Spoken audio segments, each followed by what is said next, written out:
नमस्कार. जय श्रीराम. आज आपण बृहन महाराष्ट्र मंडळ तत्वज्ञान उपक्रमात अ, आपण सगळे भेटलो आहोत आणि ज्या मालिकेची आपण गेले 8 आठवड्यांपासून वाट बघत होतो, आनंदाचे तत्वज्ञान या मालिकेला पुनश्च आपली सुरुवात होती आहे. अ, मंगेश दादा आलेले आहेत. मी अजून आपल्या कोणाचाही वेळ न घेता मंगेश दादांना विनंती करते की त्यांनी आजच्या सत्राला सुरुवात करावी. मंगेश दादा, अ, तुम्ही तयार आहात? हो. आवाज येतोय माझा? हो.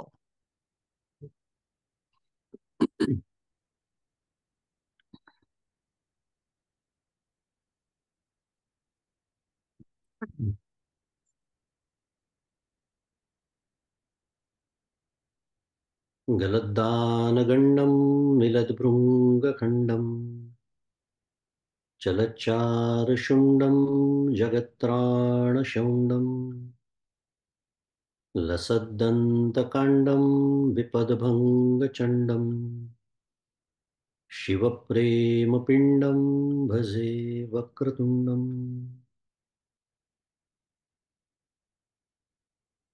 अहं निर्विकल्पो निराकाररूपो विभुर्व्याप्य सर्वत्र सर्वेन्द्रियाणां सदा मे समत्वं न मुक्तिर्न बन्धः चिदानन्दरूप शिवोऽहं शिवोऽहम् चिदानन्दरूप शिवोऽहं शिवोऽहम्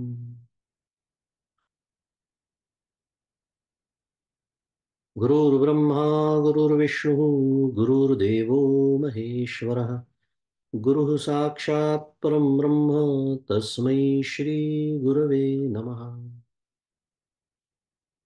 ब्रह्मानन्दं परमसुखदं केवलं ज्ञानमूर्तिं द्वन्द्वातीतं गगनसदृशं तत्त्वमस्यादिलक्ष्यम् एकं नित्यं विमलमचलं सर्वधी साक्षिभूतम् भावातीतं त्रिगुणरहितं सद्गुरुं तन्नमामि।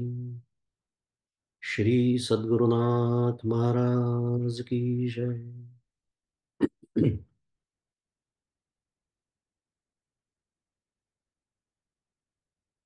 जय जय रघुवीर समर्थ। श्री राम जय राम जय जय राम। श्री श्री राम जय राम जय जय राम।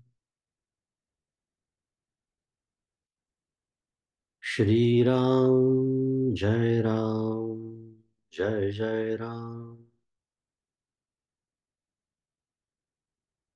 श्री राम जय राम जय जय राम।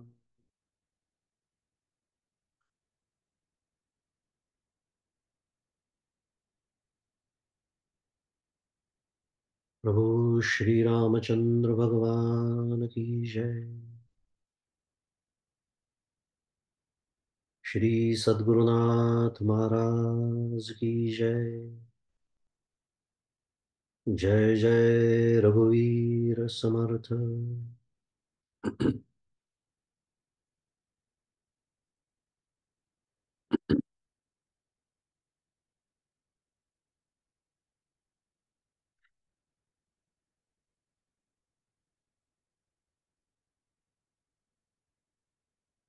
माझे सद्गुरु परमपूज्य डॉक्टर श्रीकृष्ण दत्तात्रय देशमुख,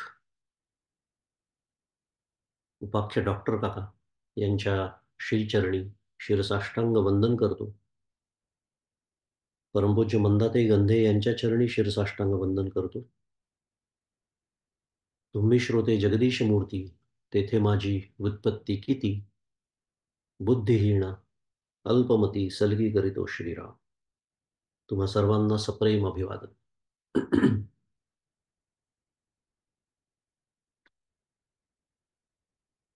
आज जवळपास 5 आठवड्याच्या खंडानंतर आपण पुन्हा एकदा आनंदाचे तत्वज्ञान या मालिकेमध्ये आनंदाने आनंदाच्या प्राप्तीसाठी या विचारासाठी, या अभ्यासासाठी पुन्हा एकदा एकत्र झालो आहोत. गेले 5 आठवडे आमचे आदरणीय शेखर दादा यांनी फार सुंदर आपल्या सर्वांचं अतिशय उत्कृष्ट प्रबोधन केलं असं मला कळलं. कारण मी भारतात असल्यामुळे आणि माझा अखंड दौरा सुरू असल्यामुळे, प्रवासात मी असल्यामुळे किंवा विविध कार्यक्रमांमध्ये म्हणूया, मी असल्यामुळे मला जरी ते प्रत्यक्षात श्रवण करण्याचा योग नाही आला, तरी अर्थातच मी त्याचं पुन्हा सगळं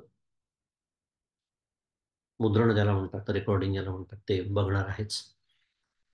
पण एक छान प्रबोधन शेखरदादांनी केलं. त्याबद्दल आपण सर्वजण त्यांना वंदन करूया. आणि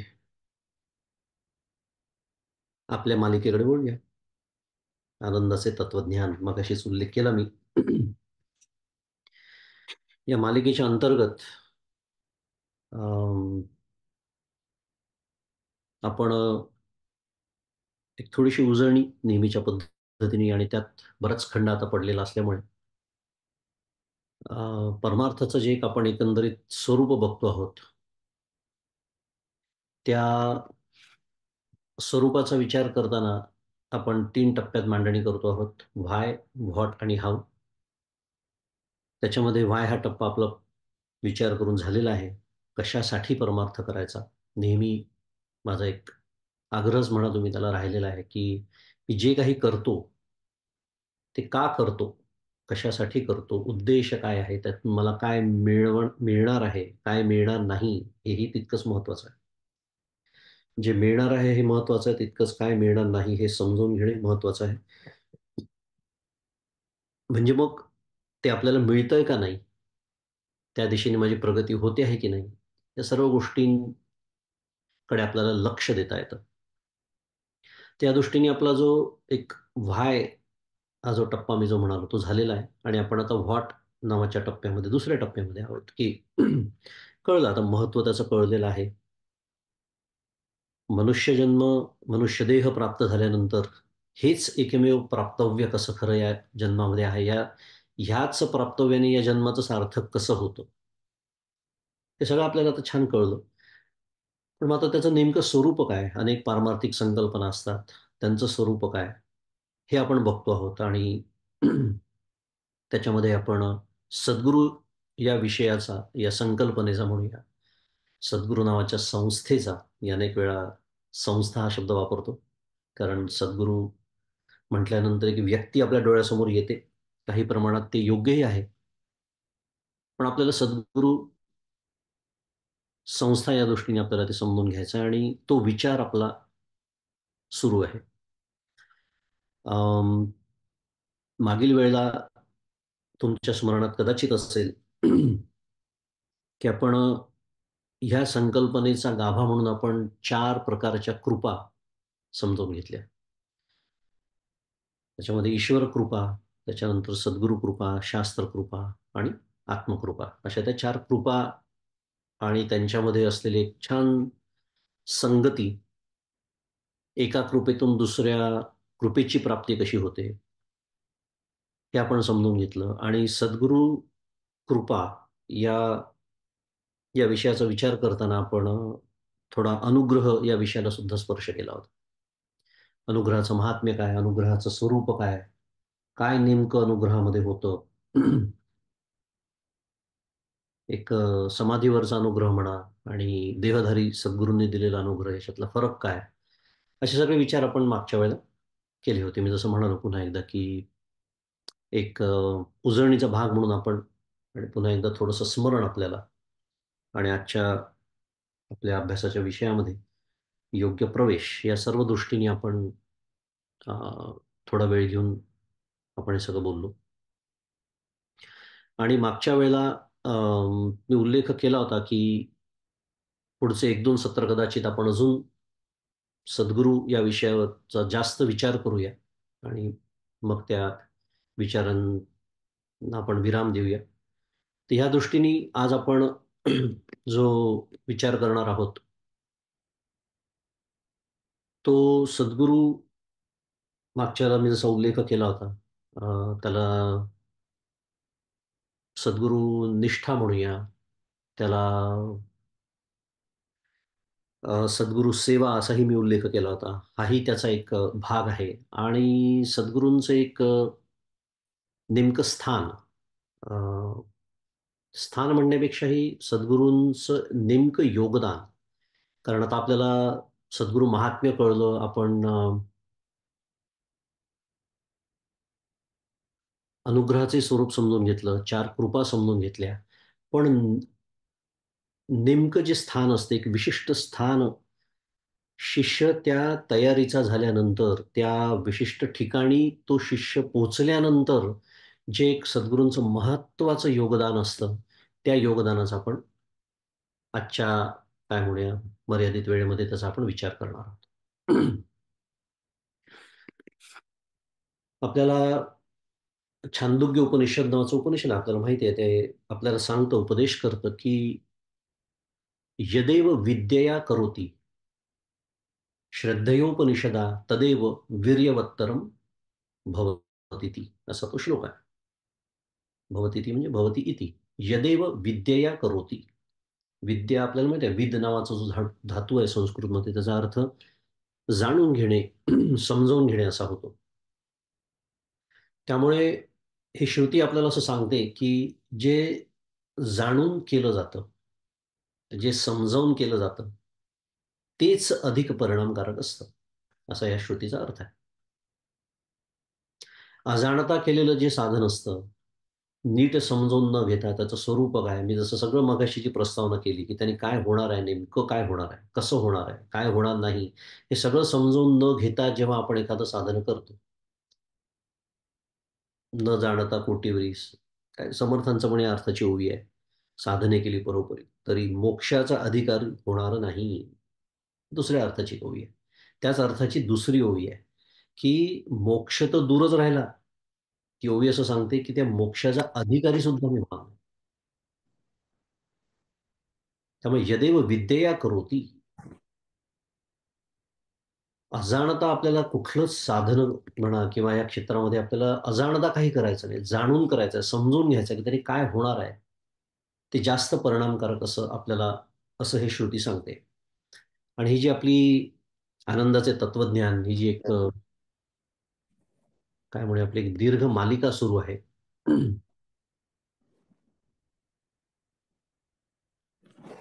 थोडंसं अनम्यूट करता येईल का, जे अनम्यूट झाले हुशाली त्यांना? चुकून अनम्यूट झालेत म्हणून. तर ही जी श्रुती आहे, हे श्रुती प्रमाण समोर ठेवून असं म्हणूया आपण, की आपले हे जे आनंदाचे तत्वज्ञान, ही जी आपली दीर्घ मालिका सुरू आहे, त्याच्यामध्ये आपण ज्या सर्व पारमार्थिक संकल्पना आपण नेमकेपणाने आणि नेटकेपणाने समजून घेण्याचा प्रयत्न करत आहोत. ते याचसाठी. आणि हे सर्व जितकं छान मला समजेल, पटेल, अंतःकरणात रुजेल, सगळ्यात महत्वाचं, तितका जो पुढचा साधनेचा प्रांत आहे, की ज्या मगाशी मी ज्याचा उल्लेख केला, ज्याला आपण हाऊ नावाचा टप्पा म्हटलं, की त्या तिसऱ्या टप्प्याकडे आपण जाणार आहोत योग्य वेळी, की सगळं नेमकं करायचं कसं, याचं स्वरूप काय आहे. तर हे जेव्हा मला सगळं नीट समजेल, पटेल, रुजेल माझ्या अंतःकरणामध्ये, तेव्हा त्या साधनेच्या प्रांतामध्ये एका निश्चित दिशेने, वेगाने आणि श्रद्धापूर्वक आपल्याला तो मार्ग आक्रमता येईल. हे शब्द मी असे काय म्हणूया त्याला, सहज वापरलेले नाहीये, म्हणजे it is not a loose talk शुद्ध मराठीमध्ये. शब्द खूप महत्वाचे आहेत, कारण इथेच बरेचसे साधक गटांगळ्या खातात. निश्चित दिशा पहिला शब्द आहे. कारण दिशा जर चुकली असेल, तर मग रामकृष्ण हरी. मग तो जो वेग आहे प्रगतीचा, तो वेग किती आहे याला फारसं महत्वच उरत नाही, कारण दिशाच चुकलेली आहे. म्हणून मी म्हणालो, की निश्चित दिशा काय होणार आहे, काय होणार नाही. त्याच्यानंतर वेग, समजा आता दिशा बरोबर आहे, पण प्रगती जर अळूमाळू असेल, माऊलींचा शब्द आहे, अळू माणू. जसं माझ्या खिशामध्ये मी नेहमीच तो दृष्टांत देतो. माझ्या खिशामध्ये आत्ता समजा आहेत काय, 5 सेंट्स. कोणी विचारलं, का हो तुमच्या खिशात पैसे आहे का? याचं उत्तर काय आहे? हो, आहे. पण त्या उत्तराला काही अर्थ आहे का? म्हणजे त्या 5 सेंटमध्ये बाहेर जाऊन काही मला एक गोष्ट तरी विकत मिळू शकते का? तो रस्त्यावरचा भिकारी सुद्धा माझ्याकडनं काही ते 5 सेंट घेईल का? नाही. मग ह्या दृष्टीने आहे, पण त्याचा उपयोग नाही. असं जसं असतं तसं साधनेची दिशा चुकली असेल किंवा दिशा बरोबर असेल, पण योग्य पद्धतीने साधना जर होत नसेल, तर साधना सुरू आहे का हो? हो, आहे. उपयोग काहीच नाही. असं होऊ नये म्हणून मी जसं म्हणालो, वेगाने प्रगती आणि सगळ्यात महत्त्वाचं श्रद्धापूर्वक. कारण श्रद्धेचे अनेक स्तर असतात. त्याही विषयाचा आपण एकदा स्वतंत्र विचार करणार आहोत. मी याच्या आधी बऱ्याच वेळा बोललेलो आहे या श्रद्धा या विषयावरती, की आपण बोलणार आहोत. बोलूया, येईल ती पण वेळ येईल.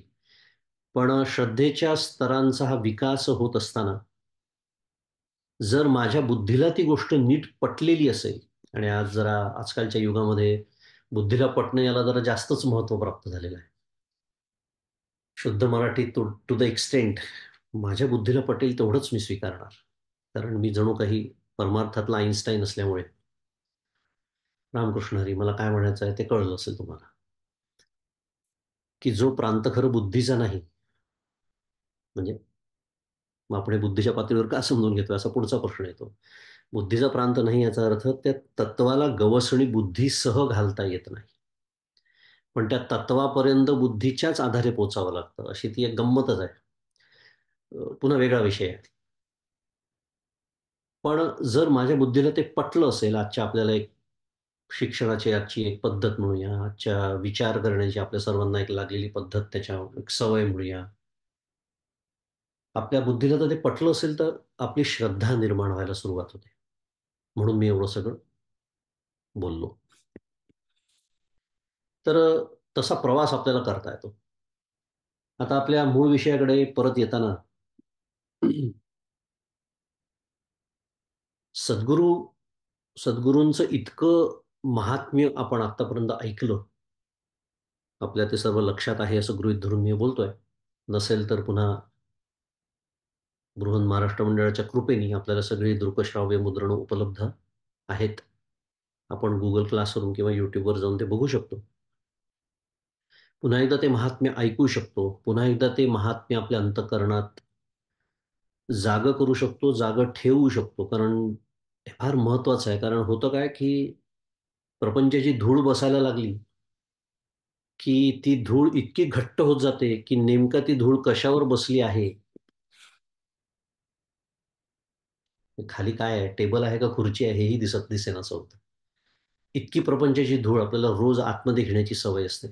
त्यामुळे या वारंवार या संकल्पना, म्हणून तर अभ्यास, अभ्यास या शब्दाचा अर्थच आहे, की केलेली गोष्ट पुन्हा-पुन्हा करणे.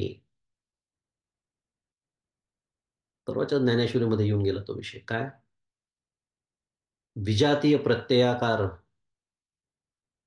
जे प्रतिबंध आहे ते टाळणे आणि सजातीय प्रत्ययाकार वृत्तीची आवृत्ती करत राहणे म्हणजे अभ्यास. आचार्य बोलतात त्या भाष्यामध्ये. ज्ञानेश्वरी ज्यांनी ऐकलं त्यांनी ऐकलं, नसेल ऐकलं तर पुन्हा एक परमपूज्य काकांचं अतिशय सुंदर वाक्य सांगतो. याही मालिकेत मी बोललो असेल मला खात्री आहेच. पण जी काही वाक्य लिहून ठेवण्यासारखी असतात, वहीमध्ये नव्हे, वहीमध्ये तर लिहायचीच असतात. आपल्या हृदयावरती कायमची कोरून ठेवायची असतात. त्यातल्या परमपूज्य काकांचं वाक्य आहे, की प्रतिकूल आवरल्याशिवाय अनुकूलाचं सातत्य टिकत नाही. फार सुंदर वाक्य आहे. प्रतिकूल आवरल्याशिवाय, हे मगाशी जे बोललो मी ते साध्या भाषेत सांगतोय फक्त. आणि इथेच आपलं चुकतं. मी जे बोलत होतो, की जी प्रपंचाची धूळ बसते याचा अर्थ काय आहे? मी प्रतिकूल आवरतच नाही.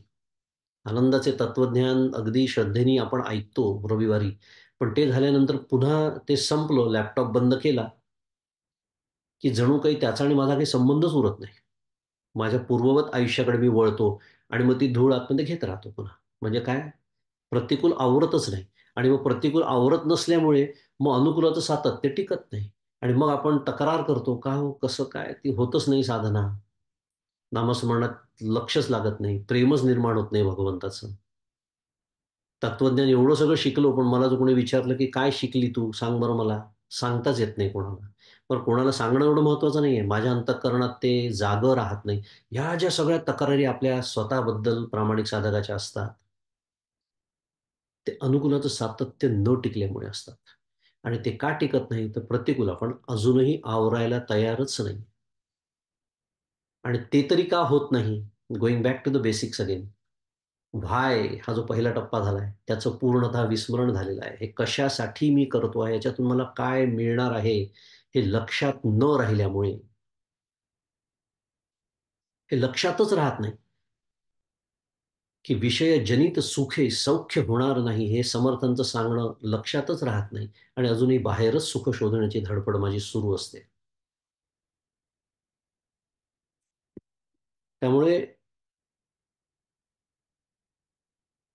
खूप महत्वाचं मी जे म्हणालो, हे 3 जे शब्द आहेत, ते फार महत्वाचे होते त्या दृष्टीने.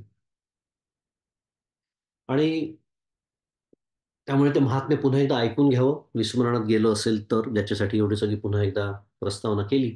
पण सद्गुरूंचं इतकं महात्म्य जेव्हा आपण ऐकतो, ते आपल्या अंतःकरणात जेव्हा जागं राहतं, तेव्हा त्यांच्याबद्दल शिष्याच्या मनामध्ये, अंतःकरणामध्ये म्हणूया, जी एक निष्ठा तयार होते किंवा व्हायला हवी, त्याचा आज आपण थोडासा विचार करणार आहोत. मी जसं मगाशी म्हणालो.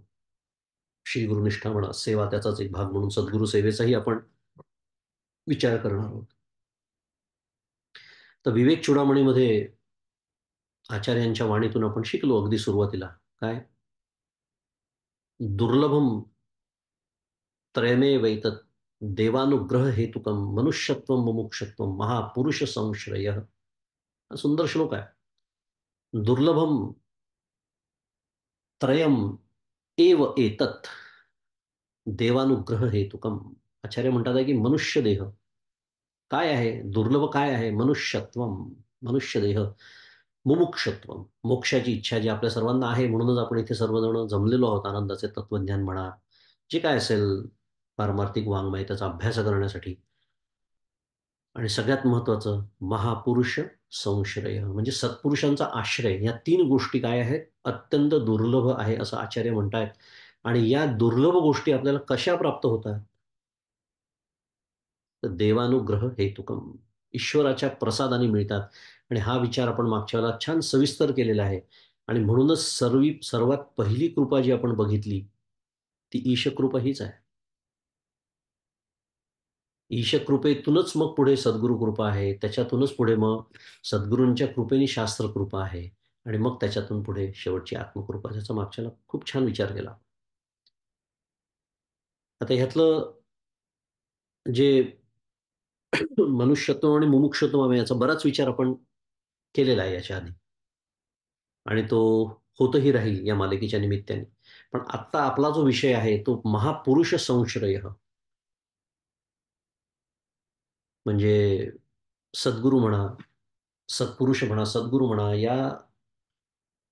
हा जो आपला विषय आत्ता सुरू आहे, या विषयाच्या अंतर्गत, सद्गुरू या विषयाच्या अंतर्गत सत्पुरुषाचा किंवा सद्गुरूंचा आश्रय, महापुरुष संश्रय जे म्हटलंय, त्यांचा आश्रय.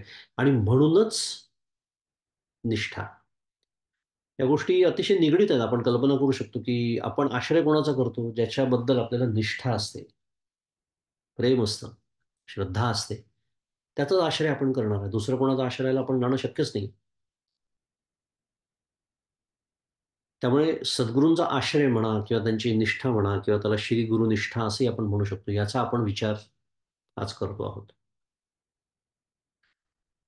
12व्या अध्यायामध्ये एक ओवी येते आपल्या, म्हणजे श्री निवृत्तीनाथांचं, म्हणजे आपल्या सद्गुरूंचं वर्णन करताना माऊली 12व्या अध्यायात असं म्हणते की म्हणून साधका तू माऊली,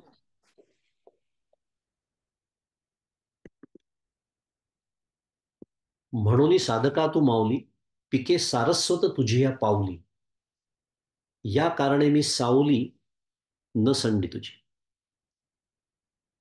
12वा अध्याय 8 क्रमांकाची ओवी. फार सुंदर वर्णन प्रत्यक्ष ज्ञानेश्वर महाराज आपल्या सद्गुरूंचं करतात आहेत. आणि ते म्हणतात आहे की म्हणून, आता म्हणून अर्थात आपलं त्याच्या आधीच की म्हणून असं जेव्हा असे शब्द येतात ना, म्हणून, आता, अशी एखाद्या ओवीची जेव्हा सुरुवात असते तेव्हा त्याच्या आधीची ओवी बघावी लागते. कारण म्हणूनच म्हणजे म्हणजे म्हणून किंवा कारण, मग त्याचं कारण आधी दिलेलं असतं. तर तेवढं आपल्याला बघायला वेळ नाही. पण आत्ता या ओवीतलं आपल्याला एवढंच पहिलं वापरायचं आहे, की म्हणून साधका तू माऊली. म्हणजे साधकासाठी सद्गुरू कोण आहेत? तर जणू माऊली आहेत. असं कोण म्हणते आहे? तर माऊली म्हणते आहे. म्हणजे साधकाला, शिष्याला बोधानी ब्रह्मसाक्षात्कार आणि योगानी समाधी प्राप्त करून देणारी श्री गुरु ही कोण आहे? तर माऊली आहे, आई आहे. एक त्या संदर्भाने एक आता विचार आठवला म्हणून तोही जाता जाता सांगून टाकतो तुम्हाला. खूप सुंदर,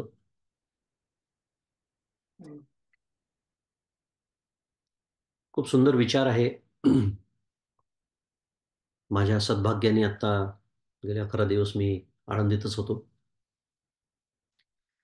परमपूज्य स्वामी गोविंद देवगिरी महाराज यांच्या 75व्या वाढदिवसानिमित्त जो अमृत महोत्सव तिथे झाला, त्यानिमित्ताने तो सविस्तर तो विषय वेगळा आहे. पण माऊलींच्या तिथे मी होतो, त्याच्यावरून मला हा विषय आठवला, की आपल्याला माऊली हा शब्द आपण खूप वेळा ऐकलेला आहे. ज्ञानेश्वर माऊली आपण म्हणतोय. पण माहिती नसेल एक छान विचार जाता तर सांगतो. परमपूज्य मंदातींकडनं मी शिकलेला, की आई आणि माऊली याच्यात फरक काय? तर सुंदर विचार आहे. कारण 2 शब्द आपण कधी-कधी समानार्थी वापरतो. फारसं बिघडत नाही. पण जी स्वतःच्या मुलांवरती प्रेम करते तिला आई असं म्हणतात. आणि जी सर्वांवरती आपल्या मुलासारखं प्रेम करते तिला माऊली असं म्हणतात. फार सुंदर आहे. म्हणून ज्ञानेश्वर माऊली. म्हणून संतांना, सद्गुरूंना माऊली म्हणण्याची पद्धत आहे. कारण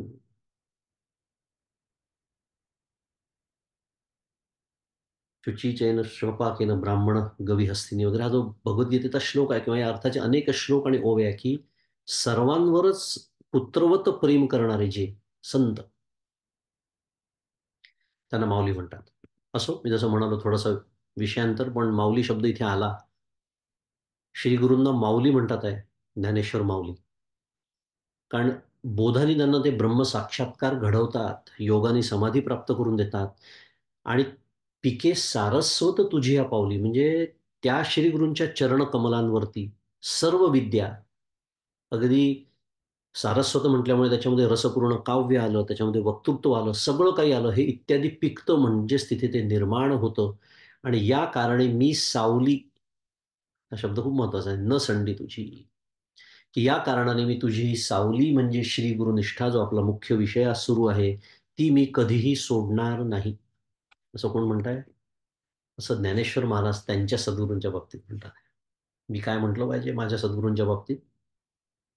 अगदी हेच म्हटलं पाहिजे, की मी ही गुरुनिष्ठा कधीही सोडणार नाही. ही जी गुरुनिष्ठेची सावली आहे, ती मी कधीही सोडणार नाही.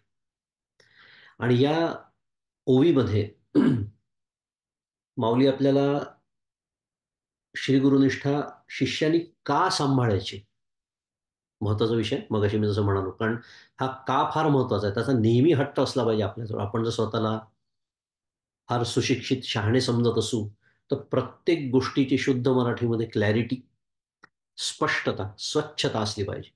की गुरुनिष्ठा सुद्धा का सांभाळायची? प्रत्येक गोष्टीला का? हा प्रश्न विचारण्याची एक सवयच लावून घेतली पाहिजे साधकांनी. कारण गुरुनिष्ठा, पुन्हा शुद्ध मराठीत, is not an end in itself. It is a mean to achieve an end. So what is that end? माहिती पाहिजे आपल्याला. ती गुरुनिष्ठा शिष्याने का सांभाळायची? त्यांनी आपल्याला काय प्राप्ती होणार आहे याचं स्पष्ट मार्गदर्शन माऊली आपल्याला या ओवीमध्ये करतात. कारण ती गुरुनिष्ठा मी जेव्हा सांभाळतो सद्गुरूंच्या बाबतीतली, तेव्हा सद्गुरू त्या शिष्याला बोधाने ब्रह्मसाक्षात्कार आणि योगाने समाधी प्राप्त करून देतात. हे सामर्थ्य त्यांच्याजवळ असतं.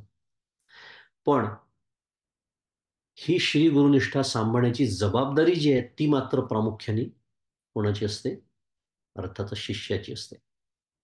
आणि म्हणूनच ज्ञानेश्वर महाराज त्यांच्या सद्गुरूंना असं वचन देत आहेत, की ही श्री गुरुनिष्ठा मी अखंड सांभाळणार.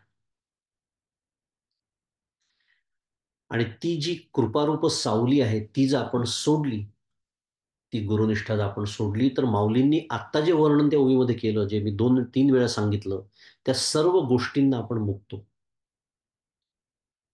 आणि त्या सर्व गोष्टींना मुकल्यामुळे, त्या सावलीला मुकल्यामुळे मग काय होतं? संसार दुःखाची जी रखरख असते ती आपल्याला प्राप्त होते. त्याच्यापासून काही आपली सुटका होत नाही. आता हा विचार करताना, श्री निष्ठा हा विषय जो आपला सुरू आहे, त्याचा विचार करताना पुढचा एक महत्त्वाचा मुद्दा येतो. तो म्हणजे ही निष्ठा जी सांभाळायची आहे मला, ती नेमकी कुठे सांभाळायची? कुठे म्हणजे त्याचं नेमकं स्थान काय आहे? त्याचं नेमकं स्वरूप काय आहे? कारण श्री गुरुनिष्ठा हा शब्द आपण खूप वेळा ऐकला असतो. सद्गुरूंच्या प्रती असलेली निष्ठा ती सांभाळायची असते, हेही आपल्याला माहिती असतं. विचार केला तर ते आपल्याला मान्यही असतं. पण नेमकं त्याचं स्वरूप काय आहे? नेहमी जो आपला आग्रह राहिलेला आहे, नेमकेपणा आणि नेटकेपणा. हे माहिती पाहिजे, की निष्ठा सांभाळायची म्हणजे नेमकं काय करायचं हो? केवळ त्यांचा फोटो दिसला, ते भेटले म्हणजे त्यांना नमस्कार करणं हा त्याचा एक भाग आहेच, प्रश्नच नाही. पण झाली का? एवढं केलं, की माझी निष्ठा मी सांभाळल्या गेली असं म्हणता येईल का? निष्ठा संपली का तेवढ्यापुरती? त्यामुळे निष्ठेचं नेमकं स्थान कोणतं आहे? सद्गुरूंच्या देहाशी निष्ठा सांभाळायची आहे, की त्यांनी दिलेल्या साधनेशी निष्ठा सांभाळायची आहे, की या दोन्ही ठिकाणी निष्ठा सांभाळायची आहे? All possible scenarios, permutation, combination. हा मोठा विचाराचा प्रश्न आहे. कारण आपण कधी अशी विचारच करत नाही. आपल्याला काय, हां, ठीक आहे, सद्गुरुनिष्ठा माझी आहे. माझं काय म्हणूया, सद्गुरूंवरती श्रद्धा आहे. असतेच, असायलाच हवी. पण म्हणजे नेमकं काय? खरंच आहे का? जसं मला पुन्हा एक ज्ञानेश्वरी तो परवा आला होता विषय. मला असं वाटतं मी भक्त आहे. प्रश्न आहे, मी खरंच भक्त आहे का? कोणी करायचं शुद्ध मराठीत सर्टिफाय कोणी करायचं? प्रमाणित कोणी करायचं, की मी भक्त आहे की नाही? मीच करायचं स्वतःला? भक्ताचं लक्षण तुकाराम महाराज करतात. देही जो उदास, परवाच विचार केला ज्ञानेश्वरीमध्ये. अनेक लक्षणं आहेत भक्तांची, पण त्या पहिल्याच लक्षणामध्ये मी पूर्णतः अनुत्तीर्ण होतो. म्हणजे 36% पण नाही. 35च्या खाली. अनुत्तीर्णाचा अर्थ 35च्या खाली आपल्याला माहिती आहे परीक्षेतलं. देही जो उदास संपलं. पुढे वाचायची गरजच नाही. पुढचं चरण ठेवून द्यावा तो ग्रंथ बंद करून. कारण इतके वर्ष झाले माझा परमार्थ सुरू आहे, पण अजूनही देहबुद्धी ते आत्मबुद्धी करावी हे समर्थांचं सांगणं मला कळलेलंच नाहीये. आणि तरी परमार्थ सुरूच आहे. आणि तरी मी विचारतो का हो मला अनुभव कसा येत नाही अजून? देही जो उदास पुढे मी बोलतच नाहीये. पुढचं चरण मी सांगतही नाहीये तुम्हाला तुकाराम महाराजांचं. माझा कारण तो मी दृष्टांत म्हणून वापरतोय आत्ता. तेवढा वेळ नाही आपल्याकडे. मुद्दा एवढाच आहे, की मी स्वतःला भक्त समजतो. पण मी भक्त आहे का? विचारा नारद महाराजांना, विचारा शांडिल्य महाराजांना, ज्यांनी नारद भक्तिसूत्र लिहिली. विचारा तुकाराम महाराजांना. कारण त्यांना सुळावरील पोळी वाटते भक्ती करणं म्हणजे. आणि मला अत्यंत सोपी वाटते भक्ती. म्हणजे कोण श्रेष्ठ झालं? मी उत्तर सुद्धा देणार नाही. तेवढं सुद्धा पाप मला नको आहे. मी कोणापेक्षा श्रेष्ठ झालो आहे म्हणण्याचं सुद्धा. मुद्दा एवढाच आहे, की माझी सद्गुरूंच्या प्रती निष्ठा आहे, असं मला वाटतं का खरंच आहे? आपला विषय तो सुरू आहे. त्याच्यासाठी मी भक्ती हा दृष्टांत वापरला. सद्गुरूंच्या देहाशी निष्ठा, का सद्गुरूंनी दिलेलं जे एक साधन आहे, ते चालवण्याचं जे एक निष्ठापूर्वक ते साधन चालवणं किंवा त्या साधनेप्रती असलेली निष्ठा, का दोन्ही? असा आपला विचार सुरू होता. उत्तर द्यायचं झालं त्याचं, तर देहधारी सद्गुरू असेपर्यंत वाक्य महत्वाचं आहे. कारण असं बऱ्याच वेळेला होतं, की सद्गुरूंनी जर देह ठेवला असेल आता, तर देहातले सद्गुरू ज्याला म्हणतात ते नाहीत आपल्याला उपलब्ध. आपले सद्गुरू.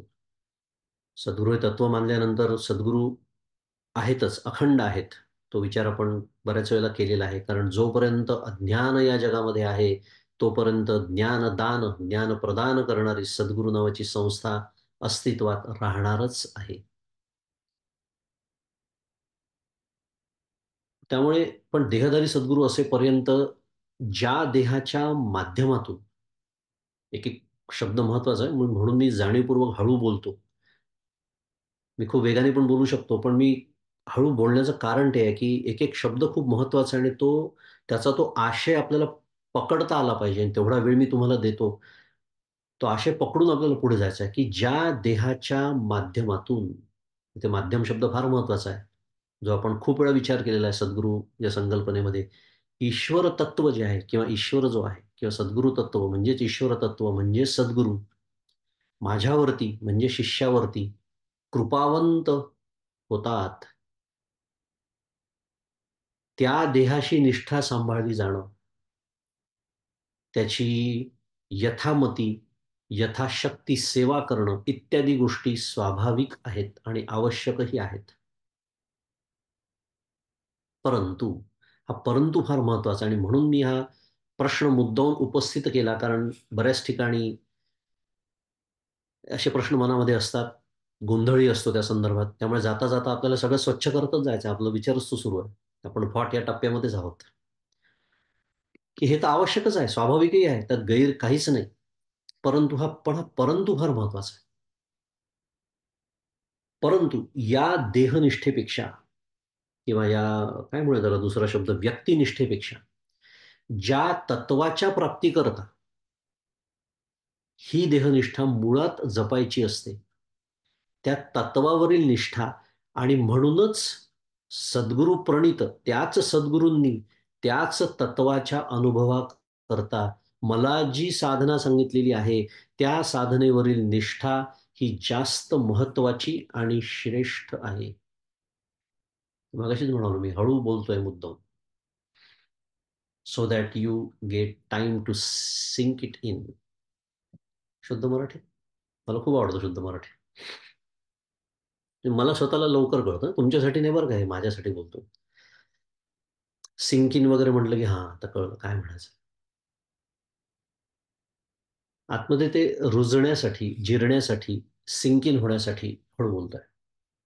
की निष्ठा पहिली महत्वाची आहे, वादच नाही, देहनिष्ठा. तेच आणि विशेषतः ते देहधारी सद्गुरू असतील आपल्या जीवनामध्ये तर. पण त्याहीपेक्षा महत्वाची आणि श्रेष्ठ निष्ठा ही आहे. कोणती? त्या तत्वावरील आणि म्हणून त्या तत्वाच्या अनुभवासाठी त्याच सद्गुरूंनी मला जे साधनं दिलेलं आहे, त्याच्यावरची निष्ठा ही जास्त महत्वाची आणि श्रेष्ठ आहे.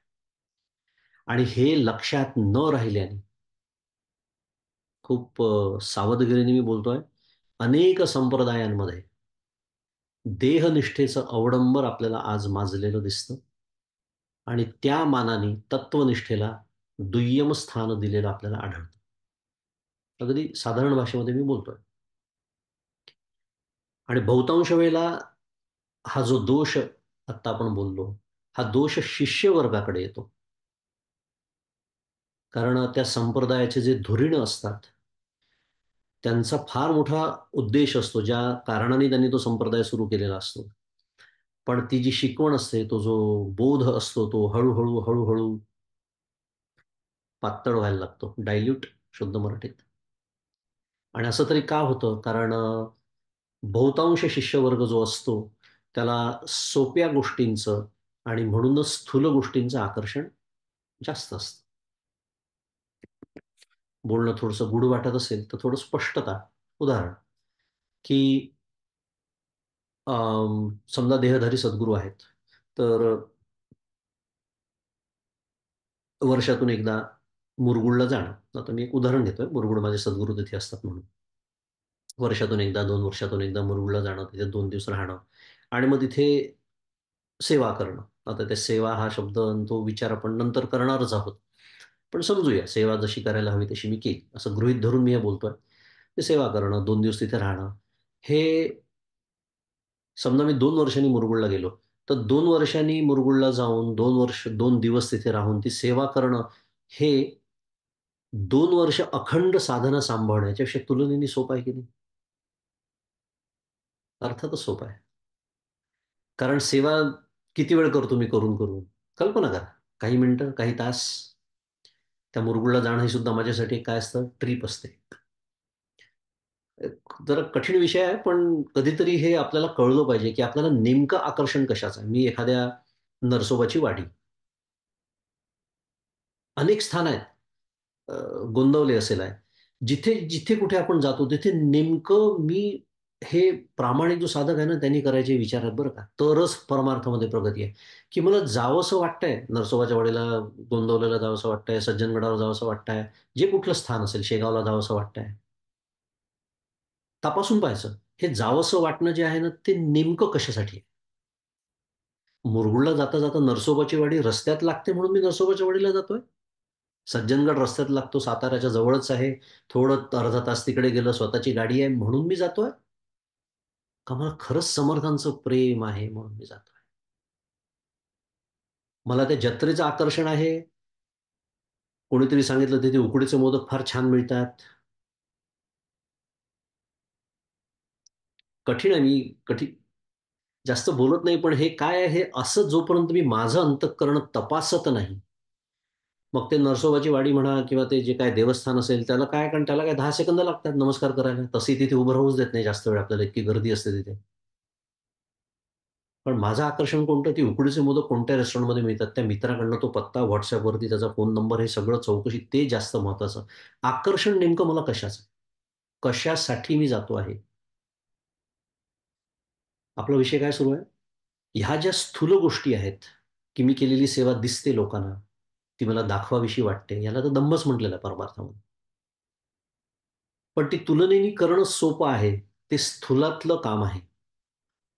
आणि स्थूलातल्या कामाची आपल्याला जास्त ओढ असल्यामुळे, आणि काय असतं की इकडे आल्यानंतर पुन्हा, म्हणजे घरी परत आल्यानंतर किंवा अमेरिकेत परत आल्यानंतर सगळ्यांना हे बघा, काय हे तिथनं आम्ही भस्म आणलेलं आहे, हे लावा जरूर तुम्ही.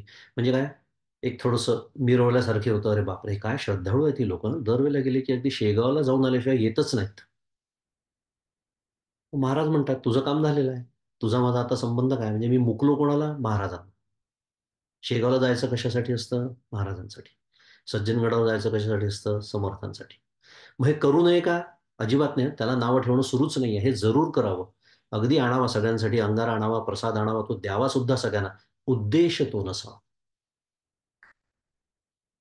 उद्देश तो नसावा. कारण आपलं काय होतं की मग आपल्याला असं, आपण जे करायला हवं परमार्थामध्ये, ते मी छान केलंय असं कुठेतरी आपणच आपल्याला प्रमाणित करून टाकतो ना. मी जाऊन आलेलो आहे, 2 ठिकाणी दर्शन घेऊन आलो आहे, म्हणजे भारतात गेल्यानंतर जे पारमार्थिक माझं कर्तव्य आहे ते मी पूर्ण केलेलं आहे, असं आपल्याला कुठेतरी मनामध्ये एक समाधान आपण बाळगतो, आणि वर्षानुवर्ष आपलं ते सुरू असतं.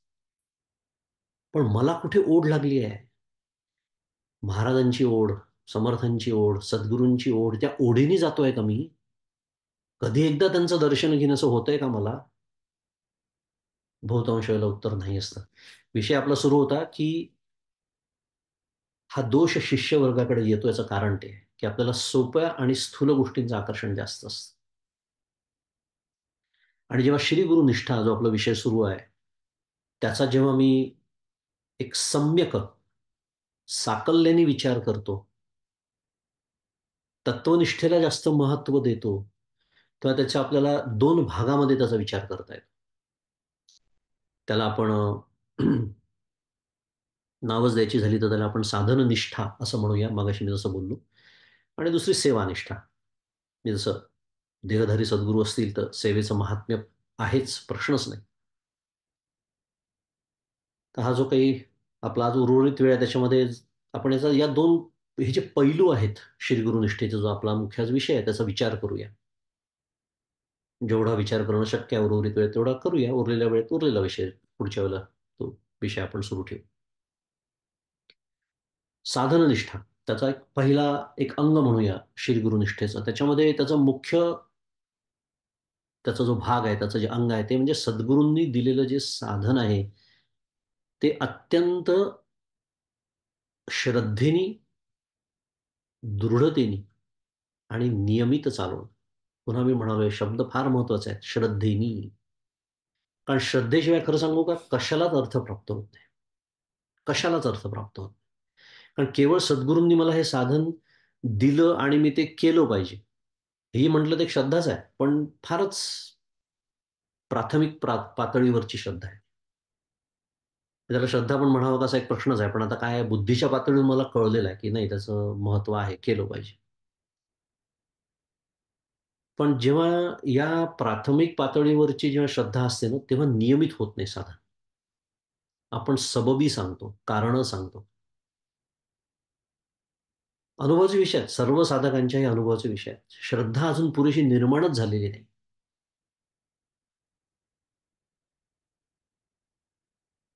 परमपूज्य काकांकडे गेलं आणि असं जर वाक्य बोललात तुम्ही, की "काका, माझी ना साधना नीट होत नाही." काका तिथेच तुम्हाला थांबवतात आणि दुरुस्त करतात ताबडतोब. "होत नाही, नाही, करत नाही असा शब्द वापर." असं सांगतात ते. काय यार? कारण बाकी सगळं कसं काय होतं? प्रपंच 24 तास होतो आणि 1 तासाची साधना होत नाही. या वाक्याला आपण बोलण्याची हिंमत तरी कशी करतो सद्गुरूंच्या समोर? याचा विचार केला पाहिजे. मी मागच्या वेळेला बोललो होतो, पुन्हा एकदा सांगतो. मला हे सांगायला अगदी प्रत्येक वेळेला आनंदही होतो, की जे माझे सद्गुरू, ज्यांनी डॉक्टरकीचा व्यवसाय करताना इतके ते प्रचंड व्यस्त होते, आजूबाजूच्या 90-95 खेड्याचे एकमेव डॉक्टर म्हणजे डॉक्टर काका मुरगुडामध्ये. काय व्यस्तता असेल तुम्ही कल्पना करू शकता. रात्री अपरात्री केव्हाही तो रुग्ण म्हणजे पेशंट यायचा. उठावं लागायचं, जावं लागायचं. दिवसभर ते कन्सल्टिंग रूम त्यांची तिथे असायची, तिथं असायचीच. तर त्या कन्सल्टिंग रूममध्ये एक पेशंट गेल्यानंतर दुसरा पेशंट यायला किती वेळ लागतो आतमध्ये? 2 मिनिटं, 3 मिनिटं. तेवढ्या वेळात डॉक्टर काका ते ड्रॉवर उघडायचे. त्याच्यामध्ये ज्ञानेश्वरी ठेवलेली असायची. उघडीच असायची. उघडायला कशाला वेळ पाहिजे? दासबोध उघडा ठेवलेला असायचा. तेवढ्या वेळात डॉक्टर काका अभ्यास करायचे. हे मी दरवेळेला उदाहरण सांगतो. माझ्याकडनं तुम्ही बहुतेक 4-5 वेळा ऐकलं असेल. का सांगतो? अशा सद्गुरूंसमोर जाऊन मी म्हणतो, "मला वेळच मिळत नाही हो साधनेला." मग त्यांनी काय म्हणावं? "तथास्तु." याच्या पलीकडे ते काय म्हणणार? नको करूस साधना. श्रद्धा. आपला विषय तो सुरू आहे, की त्यांनी दिलेलं साधन श्रद्धेनी, दृढतेने आणि नियमित चालवणं. आता त्यांनी समजा मला मागच्या वेळेला आपण अनुग्रह या विषयाचा बराच सखोल विचार केला. त्याच्यामध्ये त्या अनुग्रहाचा भाग म्हणून समजा त्यांनी मला नामसाधना दिली असेल, तर त्या नामसाधनेविषयी निष्ठा बाळगणं, त्याला नामनिष्ठा असं म्हणूया आपण, हा श्री गुरुनिष्ठेचा एक भाग आहे. आपण काय बघतो आहोत? श्री गुरुनिष्ठा. त्याच्या अंतर्गत आपण काय बघत आहोत? साधननिष्ठा. त्याच्या अंतर्गत आपण काय बघत आहोत? आत्ता मी जो उल्लेख केला, नामनिष्ठा. सद्गुरूंनी मला जो नाममंत्र दिला आहे, तो दिला असेल तर त्याचं नामस्मरण करणे. त्याचं कारण आहे, श्री गुरूंनी दिलेलं जे नाम असतं ते सबीज असतं. नामसाधना फार मोठा विषय आहे. पण आता आपल्याला एवढाच त्याचा एक पैलू बघायचा आहे, की सद्गुरूंनी, कारण समजा सद्गुरू प्राप्ती मला नाही अजून झालेली. मग तुम्ही नाम नाही का घेऊ शकत? अगदी घेऊ शकता ना. ईश्वराचं, परमेश्वराचं नाम घेण्यापासून कोणी आपल्याला अडवलंय? कोणतं नाम? केला आपण त्याचाही विचार एकदा, की मला जे आवडतं ते नाम घ्यावं. मला श्रीराम जय राम जय जय राम आवडतं. घ्या. मला ओम नमः शिवाय आवडतं. ते चालेल. ओम नमो भगवते वासुदेवाय तेही चालेल. दिगंबरा, दिगंबरा ते पण चालेल. पण जेव्हा सद्गुरू अनुग्रहाच्या काळी मला जे नाम देतात ते सबीज असतं आणि सबीज असतं म्हणजे याचा तरी अर्थ काय आहे? तर त्या नामापाठीमागे श्री गुरूंचं स्वतःचं आणि त्या संप्रदायाचं अप्रतिहत सामर्थ्य उभं असतं. आणि म्हणून मला जे मिळालेलं नाम आहे, म्हणजे मला सद्गुरूंनी दिलेलं जे नाम आहे, ते त्यांनी सांगितलेल्या पद्धतीने, एकाग्रतेने आणि त्याचं नेमकं महत्त्व ओळखून लक्षपूर्वक ती नामसाधना नियमित करणं म्हणजे नामनिष्ठा सांभाळणं, म्हणजेच साधननिष्ठा सांभाळणं, म्हणजेच श्रीगुरुनिष्ठा सांभाळणं. मुद्दाम मी विषय जो सुरू आहे त्याची संगतीसारखी दाखवून देतो.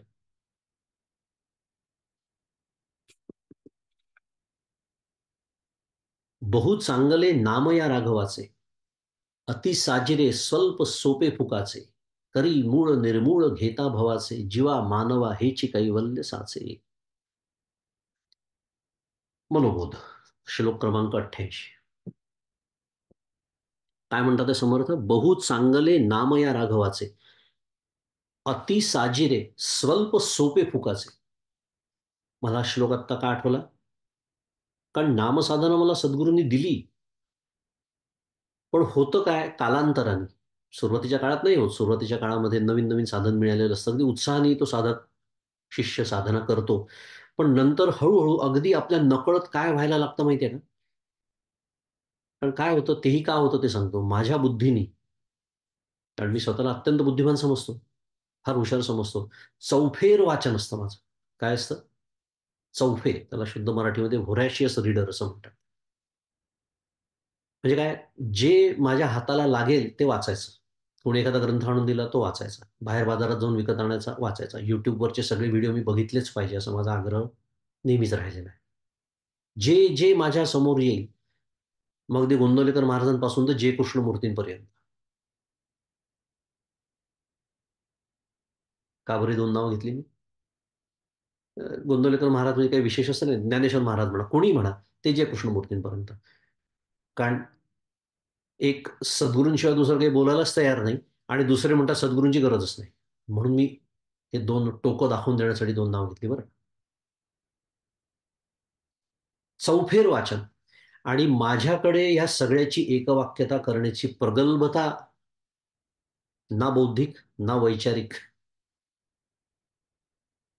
नसते. एकवाक्यता मला या सगळ्याची करता येत नाही आणि मग जो काही गोंधळ उडतो आणि या गोंधळापेक्षा माझा आत्ताचा मुख्य विषय जो सुरू होता तो म्हणजे एखादा ग्रंथ वाचल्यानंतर असं वाटतं, "अरे हां, हे फारच छान साधन आहे. हे केलं पाहिजे." मग 2-4 महिन्यांनी, 6 महिन्यांनी एखादा दुसरा ग्रंथ समोर येतो. नवीन काहीतरी येतं. असं वाटतं, "हां, हे चांगलं आहे. हे केलं पाहिजे." अरे पण तुला दिलंय ना, सद्गुरू प्राप्ती झाली आहे. त्यांनी तुला काही साधन दिलं आहे. पण ते होतं काय? स्वल्प, सोपे आणि फुकाचे. म्हणून मी हा श्लोक मला आत्ता आठवला. कारण नाम कसं आहे? स्वल्प आहे. म्हणजे काय? एखादं स्तोत्र म्हणायला समजा आपल्याला 20 मिनिटं लागतात. विष्णू सहस्त्रनाम स्तोत्र. किती मिनिटं लागतात माहिती आहे आपल्याला? 18 ते 20 मिनिटं लागतात. अगदी तुम्ही वेगाने जरी म्हटलं तरी. तसं नाम आहे का? नाही. सहस्त्र नाम तत्तुल्यम राम नाम वरानने. काय सांगतात आहे शिवपार्वतीला? रामरक्षा ऐकली आपण सगळ्यांनी. सहस्त्र नाम तत्तुल्यम. श्रीरा श्रीराम, जयराम, जय जय राम म्हणायला किती वेळ लागला हो? स्वल्प आहे, छोटंसं आहे, सोपं आहे. गायत्रीसारखी त्याला बंधनं नाही आहेत. गायत्रीसारखे ते उच्चार तसेच झाले पाहिजे. ते त्रिपदा गायत्री काहीच नाही हो. मरा म्हणून त्याचा वाल्याचा वाल्मिकी होतोय. उफराट्या नामासाठी. वाल्मिकी तरला उठाउठी. माहिती आहे? ओवी आपल्याला दासबोधातली. इतकं सोपं, स्वल्प आणि फुकाचं. काही त्याला द्यावं लागतं? काहीच नाही. पण मुद्दा माझा एवढाच सुरू आहे, हा श्लोक याच्यासाठी आठवला, की हे असं असल्यामुळे मला त्याचं महत्त्व वाटेनासं होतं कालांतरानंतर. आणि विस्मरण व्हायला लागतं, की मला काय साधन दिलंय सद्गुरूंनी आणि मी माझ्या बुद्धीने कोणती साधनं करायला जातोय. परंतु सर्व संतांनी आणि शास्त्रकारांनी एकमुखाने जर कोणत्या एका साधनाची महती गायली असेल, मग ते योगियांचा राजा श्री ज्ञानेश्वर माऊली असोत. मगाशीच बोललो मी एक-एक शब्द अत्यंत काळजीपूर्वक निवडतो बोलताना. कारण कुठेतरी आपल्या डोक्यामध्ये काहीतरी असतं म्हणून मी ज्ञानेश्वर महाराजांचं एक विशेषण आता काय वापरलं? योगियांचा राजा. आहे की नाही विशेषण? आहे का त्यांच्यापेक्षा श्रेष्ठ योगी? 1400 वर्ष शरीर टिकवलेले आले की नाही शरण शेवटी? कारण भिंत चालवणारा योगी कोणीच पाहिला नव्हता त्याच्या आधी. चरावरती सत्ता मिळवलेले अनेक योगी आहेत. अचरावरती सत्ता मिळवलेले एकमेव तेच होते. म्हणून तर 14 वर्षाचे असून 1400 वर्षांपेक्षा जे होते त्यांच्यापेक्षा श्रेष्ठ ठरले की नाही? म्हणून मी योगियांचा राजा म्हणालो. ज्ञानेश्वर माऊली.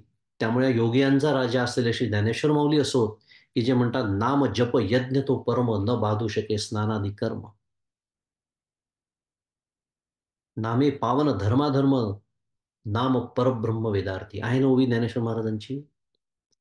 मग ते असोत का अगदी सांप्रत काळातल्या संतांचा विचार करायचा झाला तर परमपूज्य गोंंदवलेकर महाराज असो, गजानन महाराज असो, की गुलाबराव महाराज असो.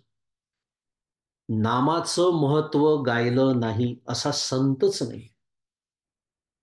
मग ह्याचं विस्मरण मला कसं काय होतं? मी स्वतःला तर इतका शहाणा समजतो. How can I forget this such a key aspect of साधना?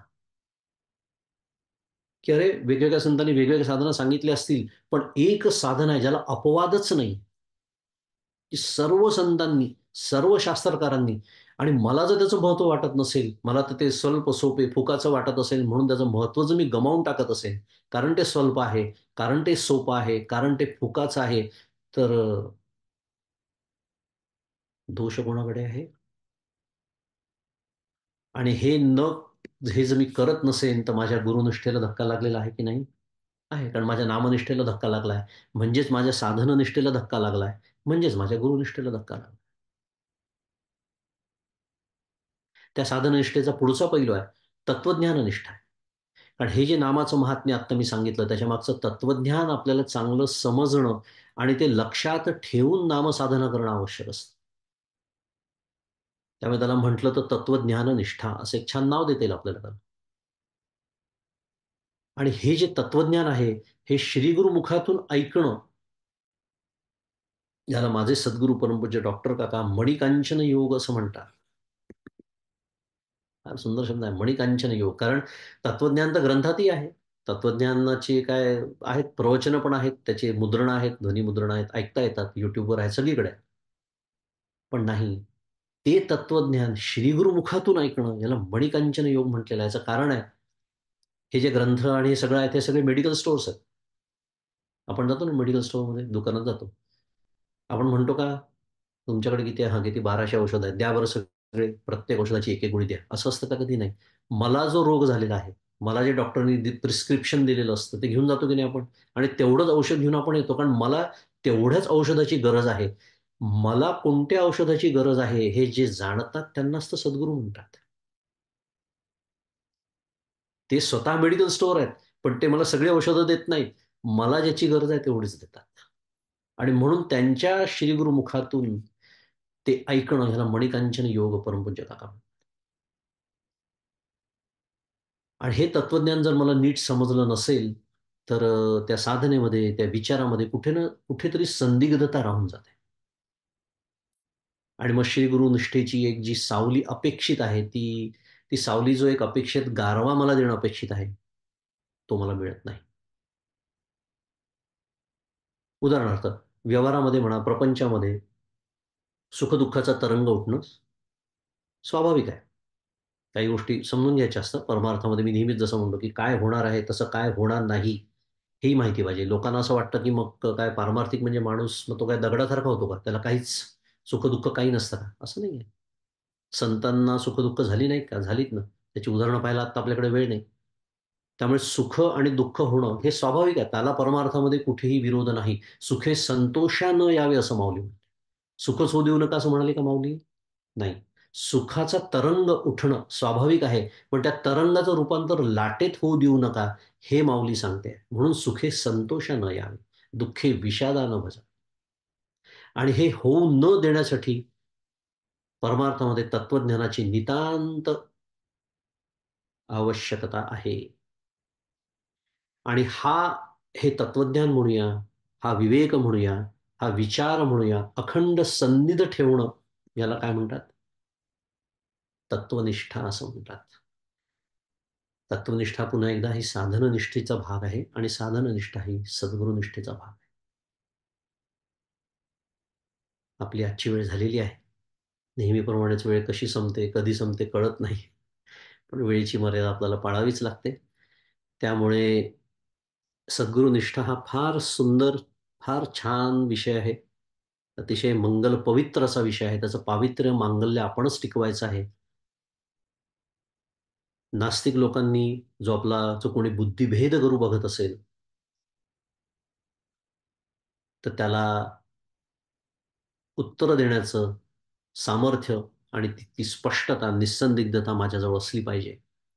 यासाठी आपण सगळा विचार करतो आहोत आणि ह्याच विषयाचा हा विचार आपण पुढच्या वेळेला सुरू ठेवूया आणि श्री निष्ठा आणि सद्गुरू सेवा हा विषय आपण पुढच्या वेळेला पूर्ण करूया. आज थांबूया. आजचे चिंतन पुष्प सद्गुरूंच्या चरणी अर्पण करूया. श्री सद्गुरुनाथ महाराज की जय. जय जय रघुवीर समर्थ.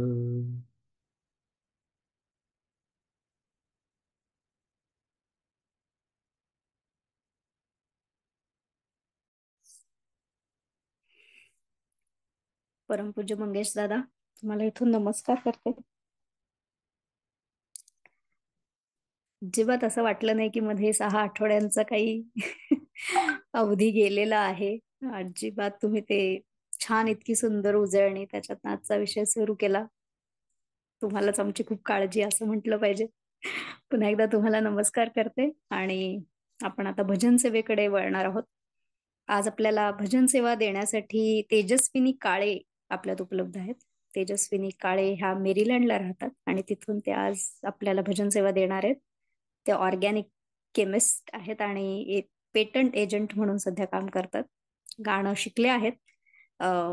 पुण्याच्या गंधर्व विद्यालयात पण त्यांनी संगीताचं शिक्षण घेतलं आहे. पेटीही वाजवतात आणि त्या जे आज भजन देणार आहेत, भजन सेवेसाठी त्यांनी जे भजन निवडलेलं आहे ते परमपूज्य श्रीराम महाराजांनी रचलेलं भजन आहे. सर्व सुखांच्या साजे सजलो सद्गुरु सहवासी. आता मी हे बोलणंच बंद करणार आहे की आपल्या विषयाला धरून कसं आपल्याला दरवेळेला भजन मिळतं असं, कारण सद्गुरु सहवास आणि त्याच विषयाबद्दल आपण आज बोललो. शंकराचार्यांनी सांगितलेल्या 3 काय म्हणतात दुर्लभ त्रयींपैकी, आणि त्याच्याशीच इतकं साजेसं भजन आज आपल्याला ऐकायला मिळणार आहे. तर मी आता तेजस्विनींना विनंती करते की त्यांनी त्यांचा कॅमेरा सुरू करावा आणि आजच्या भजन सेवेला सुरुवात करावी. तेजस्विनी, धन्यवाद. नमस्कार. आवाज ऐकू येतो ना? हो, व्यवस्थित.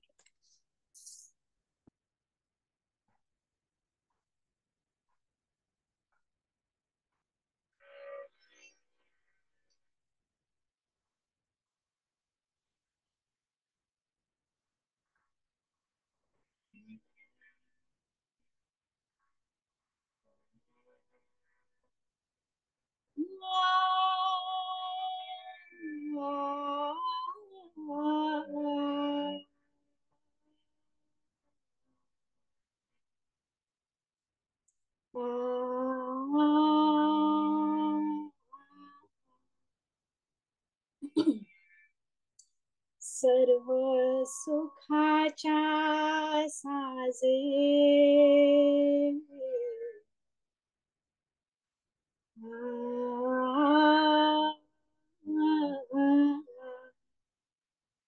सर्व सुखाच्या साजे सजलो सद्गुरु सहवासी.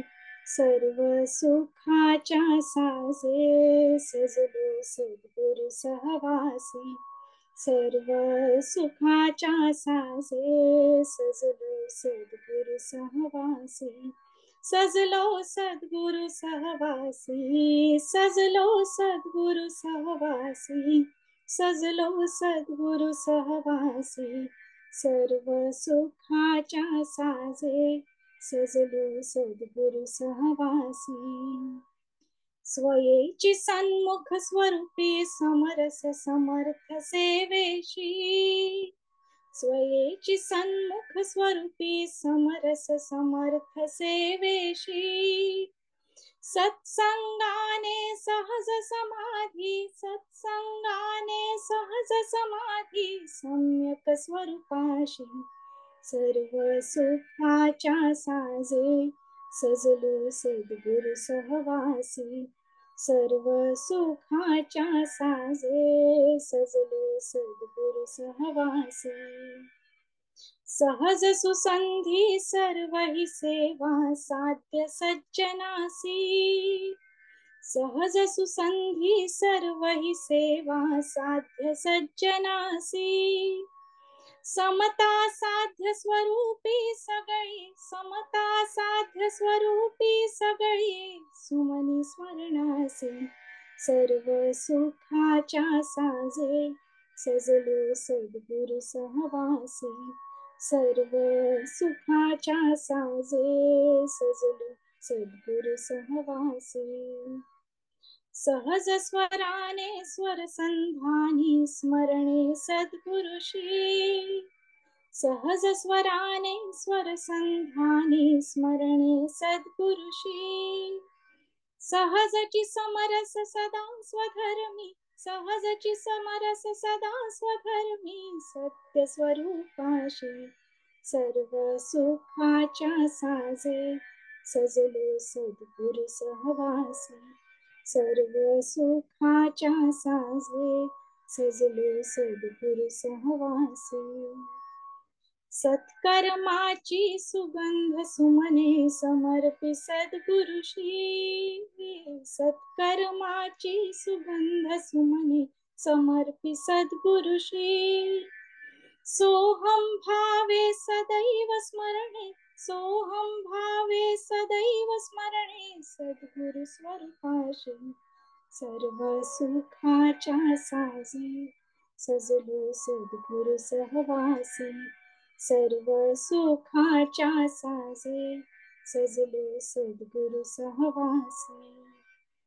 सद्गुरु सेवा सदैव दास्य साध्य चिरामासी, सद्गुरु सेवा सदैव दास्य साध्य चिरामासी. स्वयं सेवका सद्गुरु सदनी सुभाग्य वृत्तीसी, सर्व सुखाच्या साजे सजलो सद्गुरु सहवासी, सर्व सुखाच्या साजे सजलो सद्गुरु सहवासी, सजलो सद्गुरु सहवासी, सजलो सद्गुरु सहवासी, सजलो सद्गुरु सहवासी, सर्व सुखाच्या साजे सजलो सद्गुरु सहवासी.